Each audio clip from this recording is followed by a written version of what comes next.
Түркия мен Сириядағы жер сілкінісінен 40 мыңнан астам адам қаза тапты, 100 мыңнан астамы зардап шекті. Біздің отандастарымыз бұл қиын жағдайда бейтарап қалған жоқ. Толығырақ Салтанат Шырынханның репортажында.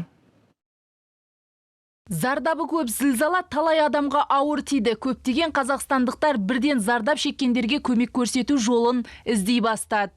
Біз Қазақстан Республикасының президенті Қасым-Жомарт Тоқаев пен үкіметке және барша қазақ халқына қолдау үшін алғыс айтамыз. Жер сілкінісінен кейін елшілікке зардап шеккендерге көмек жібергісі келетін адамдар хабарласа бастады. Мысалдар көп, тіпті қарт адамдар келіп, Каспий арқылы көмек қаражатын қалай аударуға болатынын сұрады. Көмек легі толастаған жоқ. Өз қосымшасында онлайн сервисті ұйымдастыруға көмектескен үшін Каспий кезетке рахмет. Тек кеше ғана Түркияға Қазақстаннан 55 тонна гуманитарлық көмек жіберілді. Қазақстан сонымен қатар Түркияға баспанасыз қалған адамдарды орналастыру үшін 84 киіз үй жіберді. Мұның символдық мәні бар. Қиындық бізді біріктірді.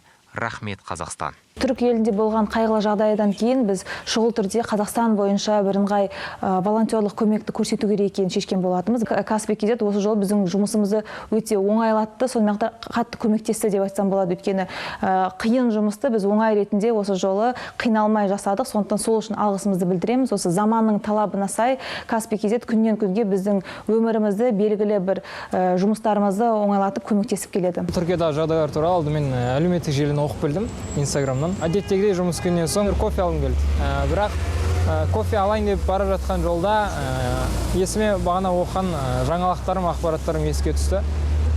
Содан бір күн кофе ішпесем ештеңе етпес деп, осы бір кофенің ақшасын жай ғана қайырымдылыққа жұмсауды шештім. Жойқын жер сілкінісінің болғанын сол Түркияда тұратын достарымның, бауырластарымның Facebook парақшасынан білдім. Бауырлас елге көмек ретінде мен әуелі гуманитарлық көмек көрсетуді жөн көрдім. Алматыдағы Түркия Республикасының бас консулдығына барған кезде маған бір парақ қағаз берді. Ол қағазда қаражаттың қалай аударылу керек туралы ақпарат болды. Бірден өзімнің шамама қарай қаражатымды аудардым.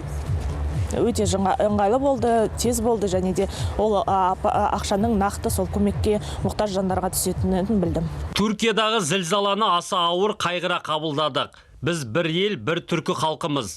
Президентіміз көңіл айтты. Төтенше жағдайлар мен медицина қызметкерлері көмекке аттанды.